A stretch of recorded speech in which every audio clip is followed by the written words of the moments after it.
Welcome to Beyond the Inbox, an e-commerce podcast brought to you by Drip. In each episode, you'll hear from top e-commerce marketers and founders who will reveal the customer-first strategies they're using to grow their sales, subscribers, and revenue. Now let's get into today's episode.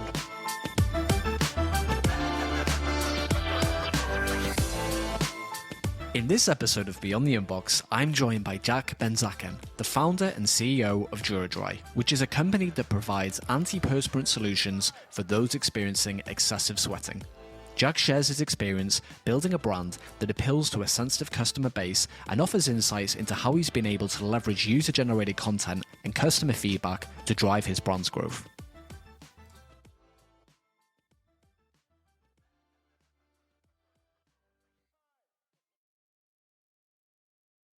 Jack, welcome to Beyond the Inbox. Thank you so much for taking the time to join us. Thank you for having me.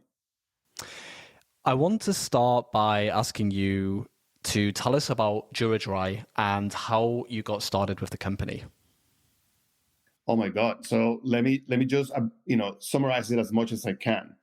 So I've been in CPG for 18 years. I started my career back in Venezuela. So although I am a systems engineer and MBA in finance, academically, I've been in CPG most of my life.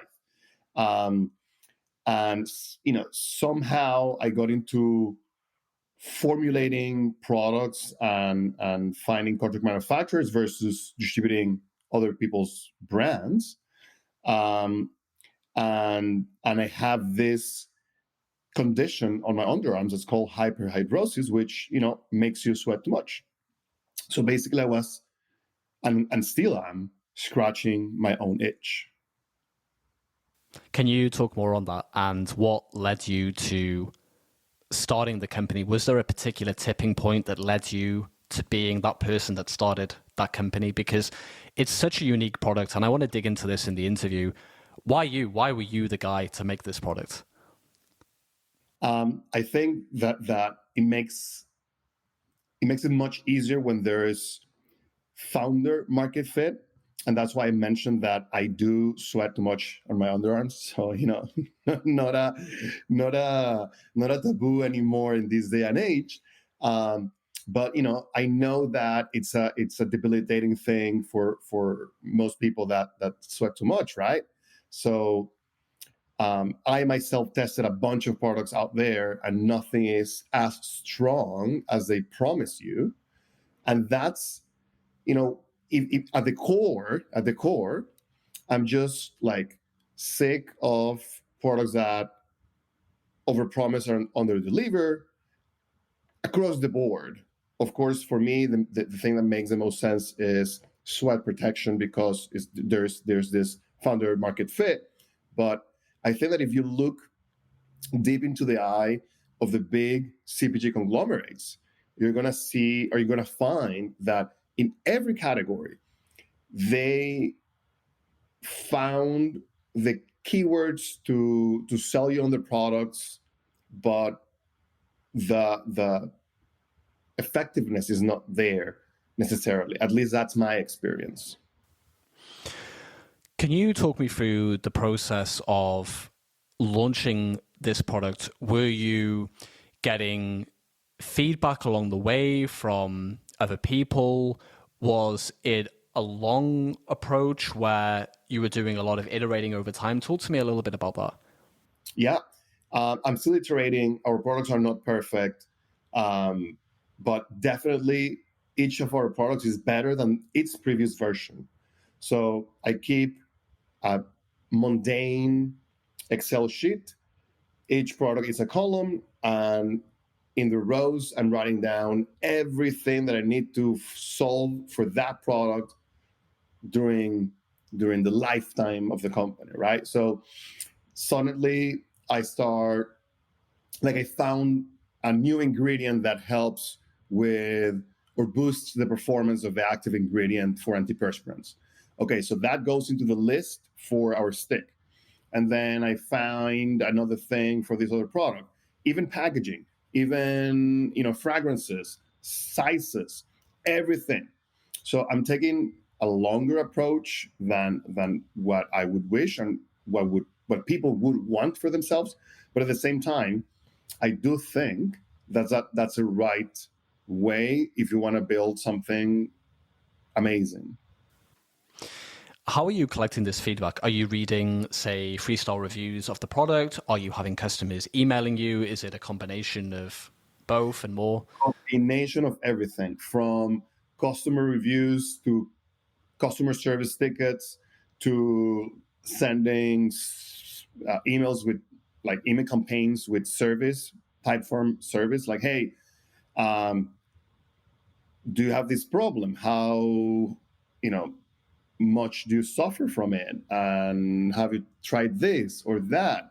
What's the ideal form factor? Is it a lotion? Is it wipes? Is it right? And then slowly by slowly, you arrive to the path that you're going to execute on. And I must say that for anybody listening and developing consumer products, the truth is not necessarily on what your customers are telling you directly.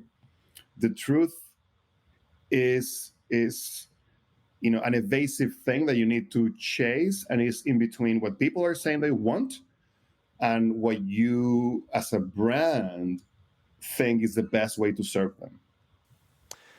How do you go about finding that out, those nuances that customers maybe aren't?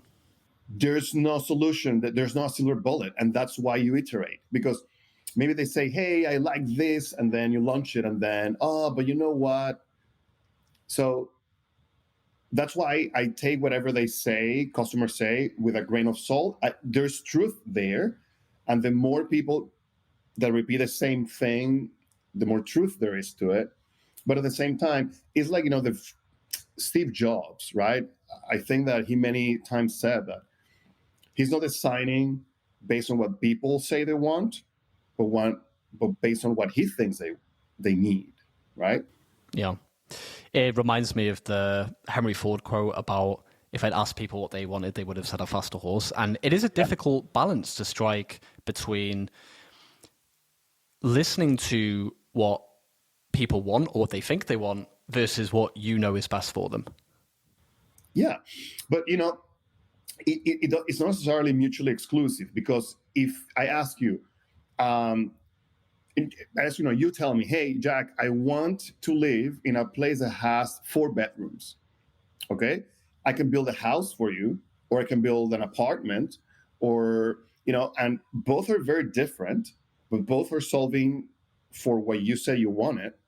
Maybe I add an extra room for the playroom because maybe you are newlywed, and maybe you're not thinking yet about kids, but I, as a brand owner, know that that's going to happen. So let me design that room right away.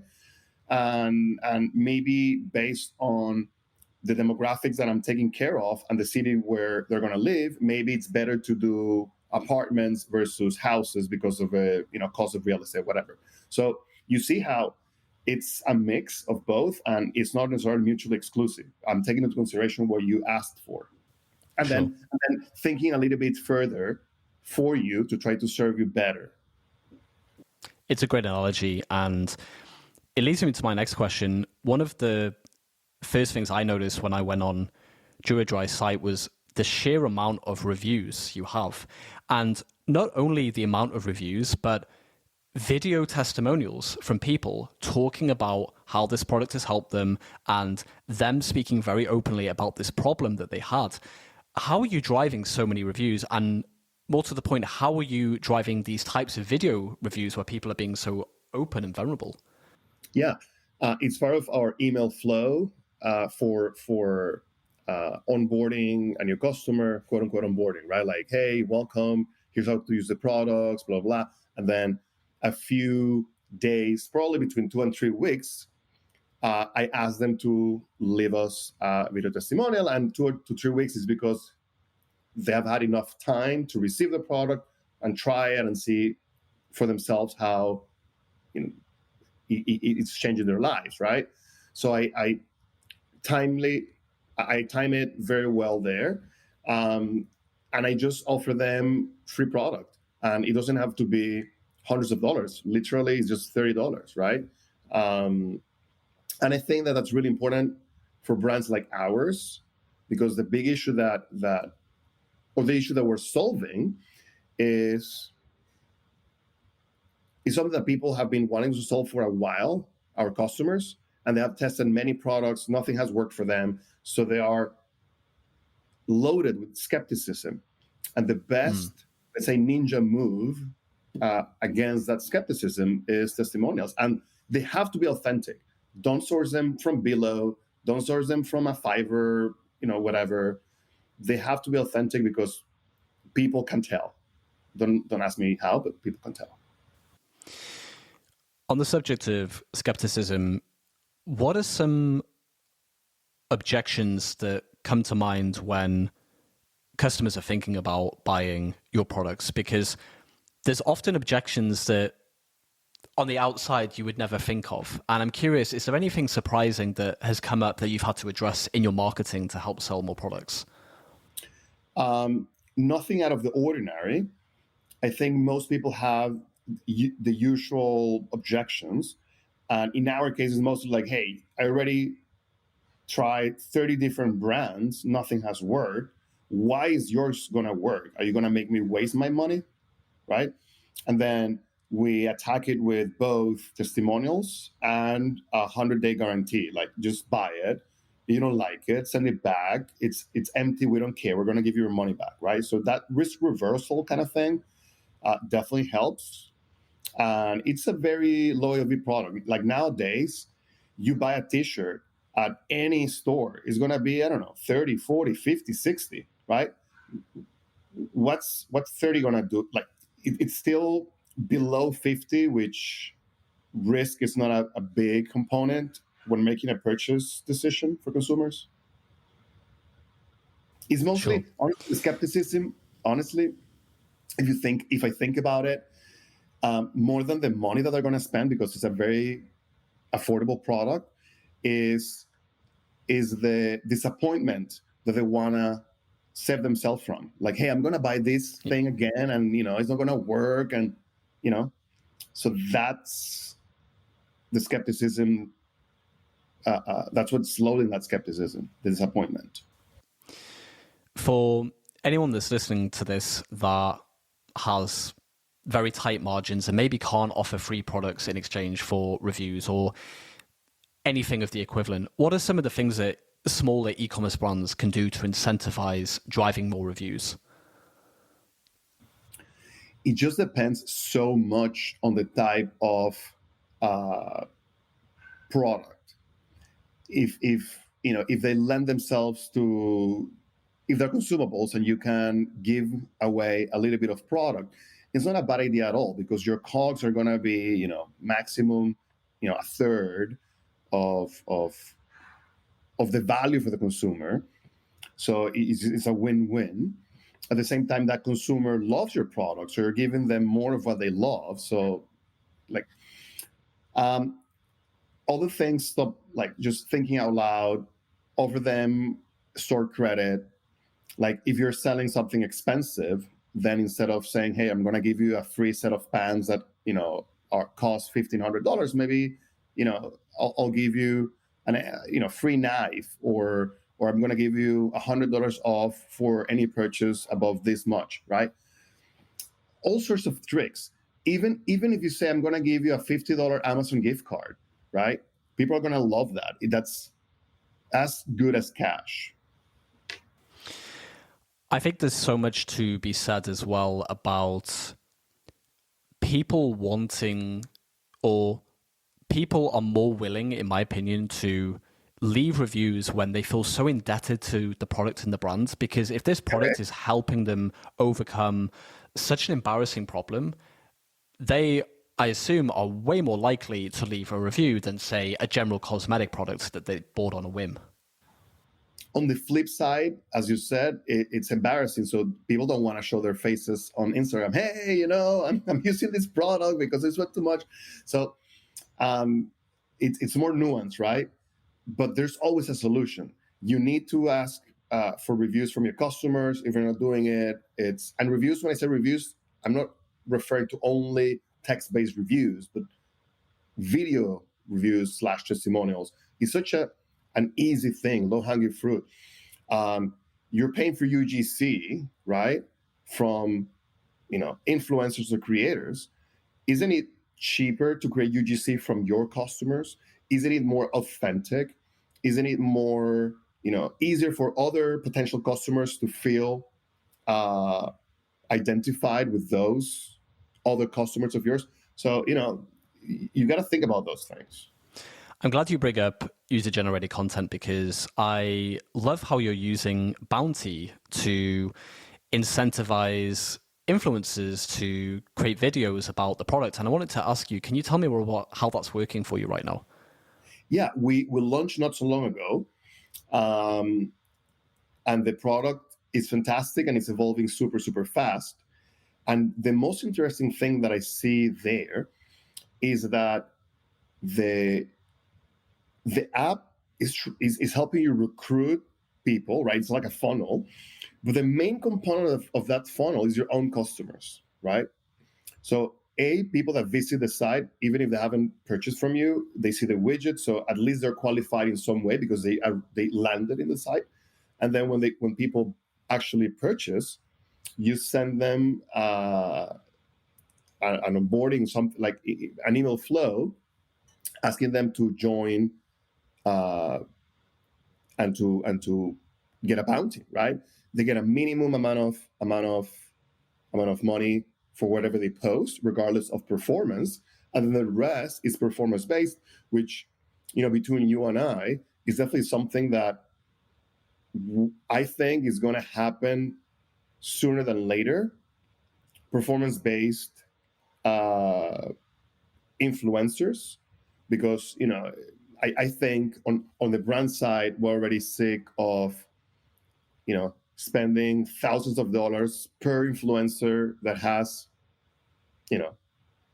a few tens of thousands of followers, but then when it comes to performance, it's not performing, right? Not even conversion wise, but not even impressions, right? So I think that Bounty is onto something. Let's see how it evolves, but I think there's something really interesting there. I have a few questions around email, and I want to take a step back and talk about what happens the first time you land on the website.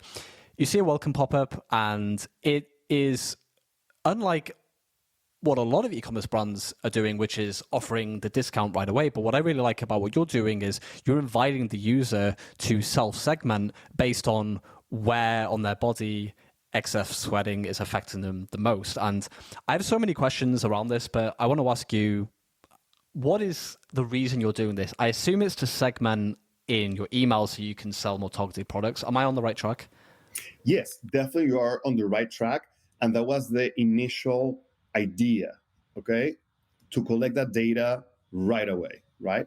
Then we said, hey, you know what? Maybe this little survey, because if you go to the site, it's just like a multiple selection thing, right? You have maybe 5 or 6 options. And we felt that it was adding friction versus just asking for the email address. So we removed it, and then the conversion rate on that pop-up went down. Fascinating. So we added it back again, and it went up again. So interestingly, people feel that when you're asking for some information that's related to the reason they're at your site, probably helps with the conversion rate just because they feel that you're interested in them, right? Let's say that you're selling, I don't know. Tell me something that you're selling. Hoodies. Hoodies. Okay, you're selling hoodies. So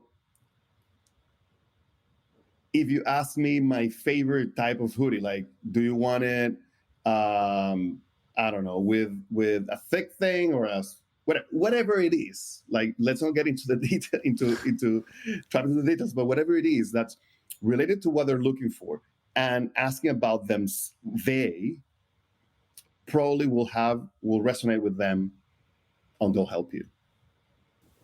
I couldn't agree more. And I definitely feel like when I'm going through someone's funnel and they are progressively profiling me and learning more about me, it's welcomed because I want this brand to sell me products that are a good fit for me. We talked a little bit earlier on about you have this welcome flow, and that's pretty standard in e-commerce. And you mentioned one of the automations that you're using. Are there any other interesting automations that you're using to turn non-buyers into buyers or first-time buyers into repeat customers? So there's an automation that we just launched, and I'm super excited about. And let me just taking one step back, tell you a little bit about what's going on here. Okay, so we sell subscriptions, and we have product subscriptions, and we have subscribers and one-offs, people that just come, buy, and then they can buy again, but that's the way they're buying. Okay, so we know that subscribers have a higher LTV. Okay, and that's why everyone sends email campaigns and sends reminders and offers and all those things. But what if we try to convert those customers into subscribers? But what if we turn them into subscribers without being subscribers? And this is what it means. We know that our products are consumable, and we know that they last between 6 weeks and 2 months. Okay, so what we did is that every 2 months from the day that someone purchased first, we send them an email saying, hey, this is your dry day. You're going to have 48 hours to buy products at 20% off. So every 2 months, as a customer, you're going to receive that email if you're a one-off customer. So that in that way, we might convert you into a semi-subscriber without being a subscriber. You're still buying one-off. You have 20% off, just like subscribers. But I'm not forcing you to subscribe. I'm just giving you a 48-hour window to buy at that discount. If you lose it, you have to wait another 2 months. And I'm really excited about this experiment. Let's see how it goes. Are you telling them in the email that they will have to wait another 2 months to drive urgency? Honestly, I would need to check. I would need to have the email in front of me to remember. But I do know that we make it very clear that it's 48 hours only. And it's every 2 months. So again, I would have to check the email. It sounds very exciting, and I really appreciate the efforts you go to run these different experiments. I read a tweet that you wrote very recently. You wrote, one big area of focus for CRO should be site navigation. We are all lacking there, and it's such a high impact optimization. How is DuraDry currently lacking when it comes to site navigation, and how do you plan to improve in that area? Yeah, I was thinking about, that tweet came because I'm working on a new theme that I'm going to launch on Monday. And I was working on the navigation. Basically, we're launching a bunch of new products. And the question is, how do we figure out a way to get someone from the landing page where we send them to the solution they need in the most streamlined way? And the most streamlined way is not only about reducing the amount of clicks of that journey, but also giving the tidbits of information that are necessary. So when you land to the product that you're looking for, you also know the other products are not that you don't need. So in the end, when you arrive to what you need, you don't need to go back. You don't need to explore other things. That, for sure improves the conversion rate. So making it easy for people to understand what they need and what they don't need, and helping them get there as fast as possible, right? When you're going through the email flow as a customer, let's assume that I got the 60-day email. Are there any ways that you are introducing other products? Because you and I talked about this on a previous call. If you struggle with sweating profusely on one part of your body, maybe you are on another part of your body, but maybe it's less of a priority. And I wanted to ask, how are you almost cross-selling your products once you're actually going through the flow? Yeah. Thus far, we have had very few products in our catalog. So that hasn't been a big challenge. But now that we're launching a bunch of other products, that's where the fun is going to begin for us in that area, right? And that's also where the segmentation comes into play. So basically, now the way that I'm thinking about it, at least for our brand, that's the way it works. Just like you have, like if you go to an apparel brand and you have, pants and tees and t-shirts, and shirts, that's the best way to navigate those sites. In our case, the best way to navigate them is based on the problem area, underarms or hands, whatever.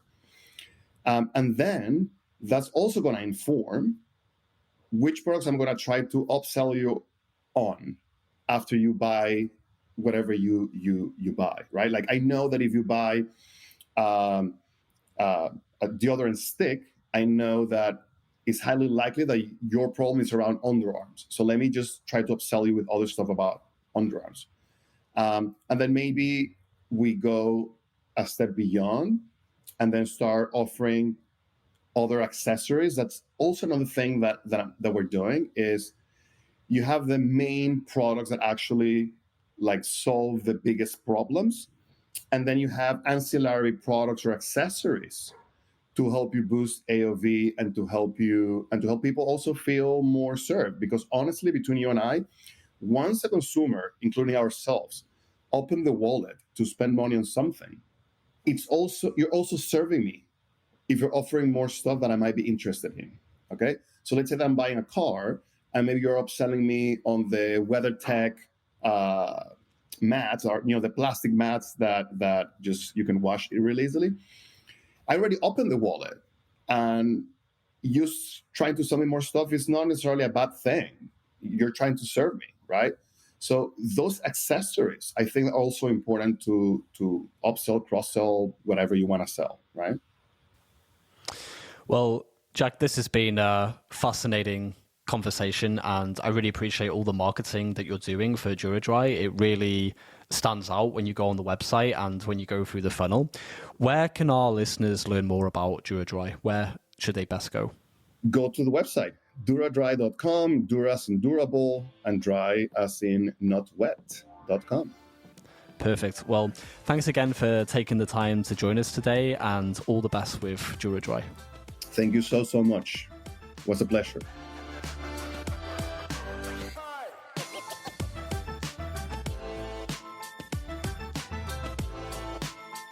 You've been listening to Beyond the Inbox, an e-commerce podcast brought to you by Drip. If you enjoyed the episode, it would mean the world to me if you would subscribe, rate, and review the show on iTunes. Thanks for listening.